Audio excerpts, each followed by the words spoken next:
Naayos at nakumpleto na ng Philippine National Police ang mga ebidensya sa reklamong obstruction of justice laban sa mga tumulong umano kay Senator Bato de la Rosa upang umiwas sa pag-aresto.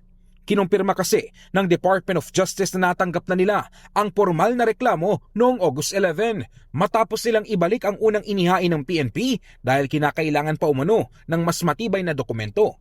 Ipinaliwanag ni Justice Undersecretary Ian Normandato na mahigpit nilang ipinatutupad ang Department Circular No. 20. Sa ilalim nito, kailangang magtulungan ng mga piskal at pulis sa pagbuo ng kaso o yung tinatawag na case build-up bago ito formal na usigin. It's up for evaluation. So before confirming or sharing any names, it would be inappropriate for me because no subpoenas have been issued yet. We don't want to jump the gun on any respondent, if at all. Hindi raw muna papangalanan ng mga sangkot hanggat wala pang inilalabas sa subpoena. Pero kung babalikan natin ang mga inihain noong Mayo, 6 ang inireklamo ng PNP-CIDG. Kabilang dito, si Senator Robin Padilla.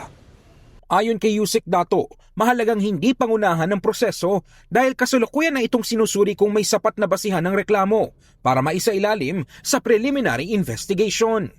So there has been an exchange back and forth between the department and then the law enforcement agency. It is now on the evaluation stage. It would be evaluated whether or not it is sufficient to proceed to preliminary investigation.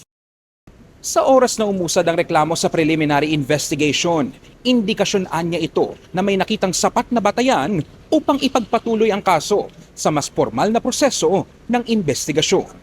Mula rito sa DOJ in the heart of changing lives, ako si Brigada Ino Flores ng 105.1 Brigada News FM Manila, The Music and News Authority.